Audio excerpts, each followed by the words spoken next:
There seems to be this stigma around autism that it's something that's terrible, and I've never understood that, because I've never felt terrible because of who I am. I felt terrible because of how society treats me. In media, all you'll find is that autism is this horrible villain and that it ruins people's lives, and I've never felt that way. In fact, I feel quite the opposite. I'm not ashamed of being autistic. I think it's great. I love the fact that I'm autistic. Often when parents announce to people that their child is autistic, the most common response is, "Oh, I'm so sorry." And as I've gotten older, I've started to ask myself what it is. Why does leukemia and cancer elicit the same response as autism? It actually doesn't make any sense to me. I firmly believe that if you think autism is entirely negative, that you need to work on yourself. Because I think that system of beliefs is firmly rooted in ableism and eugenics. The idea that everyone has to be and think and look the exact same is eugenics, plain as day. I don't believe that there's something wrong with me because I'm autistic.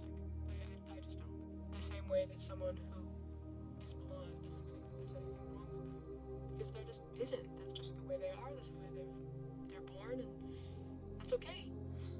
I don't think people realize how harmful their statements and their reactions to autism is. I think it's, as a society, it's what we've trained people into thinking, so it's the natural response, but it shouldn't be.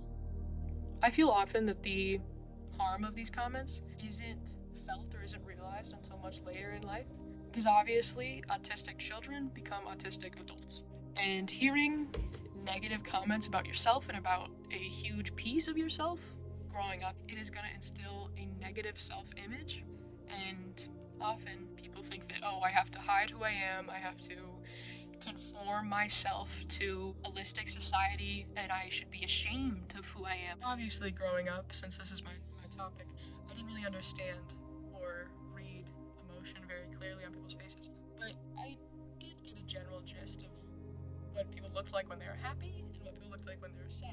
And often when my parents would bring up my own neurodivergency, it was very obvious that they were upset. The smiling and laughing would turn to quiet and to, empathetic shoulder pats. And it hurt. It hurt a lot.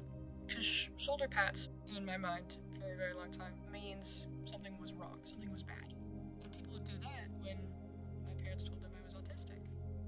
As a child, I fully believed that there was something deeply, deeply wrong with me.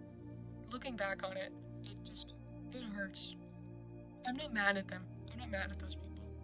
They didn't know any better. I'm just more upset that younger me had to go through that. I think the notion that if you're neurodivergent, if you're autistic, that you have to morph yourself to fit the mold of a neurotypical society in order to be a good person, I think it's frankly fucking stupid. You shouldn't have to go against yourself and who you are in order to please others. Because being autistic is not hurting anyone. It does not make you unhelpful. It does not make you a detriment. You have a right to ask for accommodations. You have a right to feel safe in a space that is meant for everyone. And if doing basic things like going to a grocery store or doing things like that is detrimental to you because of something you cannot control, then that should not be on the disabled to handle. You are not going to expect someone in a wheelchair to build a ramp. In the sense that you should not be relying on autistic people to fix every problem that a neurotypical society has made. They should not have to ignore the issues that are other people's fault and then thinking it's them, that they're the burden. I love the fact that I'm autistic. I really do.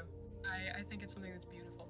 I think it's something that I strive to celebrate in my actions every day. Because, I don't know. There's just something about it that's just incredible to me. That my mind works in a way that's unique. I think that's great. I don't think that's something that's wrong. I don't think there's something bad about it. I think it's incredible. What person do you know that can explain specifically the Spider-Man multiverse in painstaking detail for over 9 hours? I would not have a lot of my passions in life if I wasn't autistic. I just simply wouldn't. Hey, half of the things in this room that I'm filming in are directly related to being autistic. I can't even fathom a world in which those two things aren't my absolute choice. I can't think of a world where I'm not infatuated by those two things. Because that's the beauty of a special interest. It's so much more deep than just liking something a lot. Like it's like it's ingrained into who you are. I think that's great. I wouldn't be able to write. I wouldn't be able to come up with stories the way that I do currently. I wouldn't be able to do anything artistically. I think all of my artistic ability and the fact of like film or music or just like visual art, I think is solely based on my perception of reality. And my perception of reality is through the lens of an autistic person. Hi, Mom! Hi, Oliver. Okay, well, okay. Spell John? Yeah. Okay. Hi. What is something you wish people knew about, like, autistic people? I think that it needs to be noted that it's not like a one-size-fits-all type of situation, and especially now seeing it on different age levels and understanding it in a better way, I think that it's important to note that it does look a little bit different for everybody, and everybody has certain things that are easier for them or more difficult for them, and I think that as long as people are more understanding of that, then the better off we'll be. That autistic people get just so incredibly overwhelmed so incredibly fast. It is exhausting living every day in a world full of overlapping noise, bright lights, and unfamiliar settings, just things that can typically make one overstimulated and then incredibly agitated or withdrawn. These behaviors don't mean that I'm specifically upset or angry with you.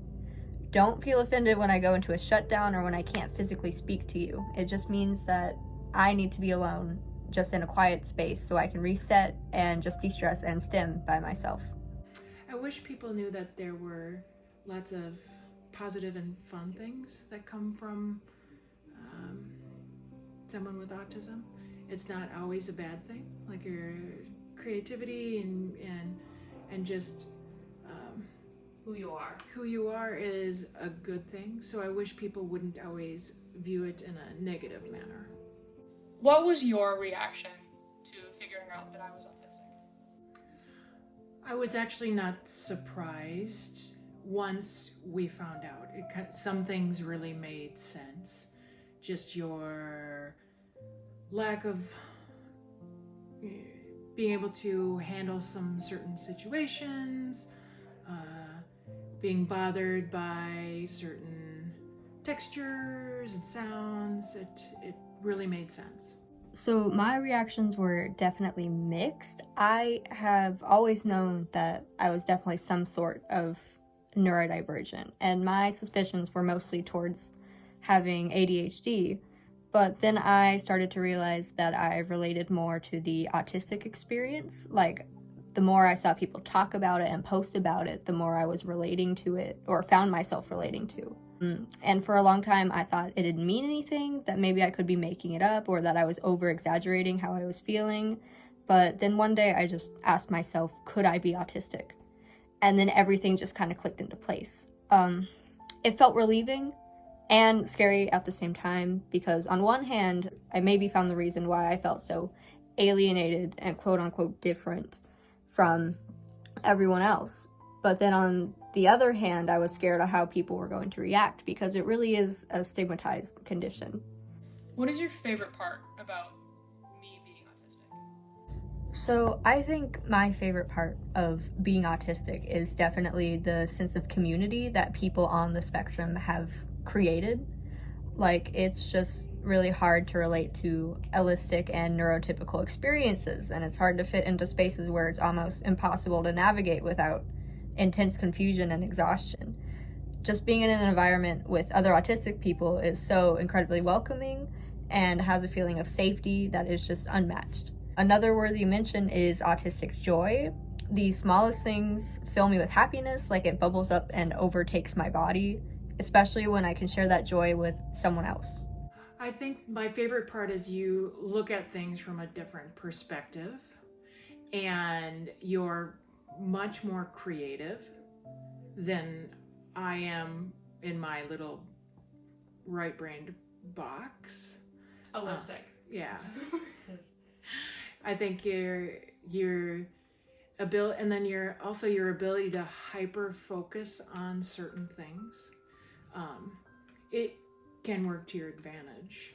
So that's some of the things that I've really appreciated from your autism. Have you ever witnessed me experiencing ableism? So unfortunately, my mother is going to have to be an example in this question. So she's diagnosed with ADHD, and you would think that would mean she would be open to having the idea of having a neurodivergent child. No. Anytime I've brought up wanting to be screen tested or in therapy for something, she immediately shuts it down and claims I'm faking it. She compares everything to her ADHD and gets mad and dismissive when my symptoms don't match up with hers, when in reality there are several different ways to experience and present ADHD, and this is the same case with autism, which I have never talked about with her and never will. Her narrow views on neurodivergency will forever have a negative impact on me, and I'll never be able to fully and confidently discuss my diagnoses with people because of her accusations. I think school is one place where the school wants to be helpful, but they still need you to fall into the same checklist that everybody else does. Why do you think people hold on to ableist or backwards beliefs? I would have to say that the reason that autism is so widely stigmatized is because of the representation that we see in the media. Most autistic characters are played by white, cis, straight, and neurotypical men that are either portrayed as high functioning, aka super geniuses who just have trouble socializing, or as low functioning, aka evil life stealers who are burdens on their families with their accommodations and needs. But autism is so much more incredibly diverse and better than that. A spectrum means that there are hundreds of different ways to experience just one thing.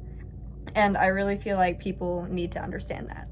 Think about it, like, how long has racism been a thing? Forever. You know what I mean? And I think the more and more we go further, it dissipates a little bit, but there's always new misconceptions that arise, you know what I mean?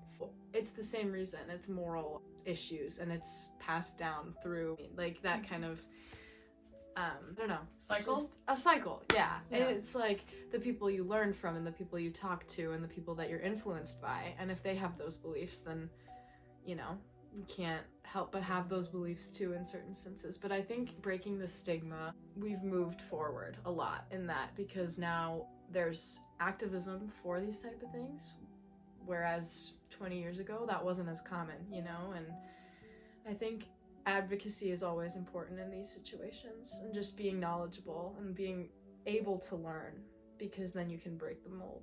I think they hold on because they don't know anything different, and it's uncomfortable to not know. The unknown is uncomfortable for people, so they just go with the status quo.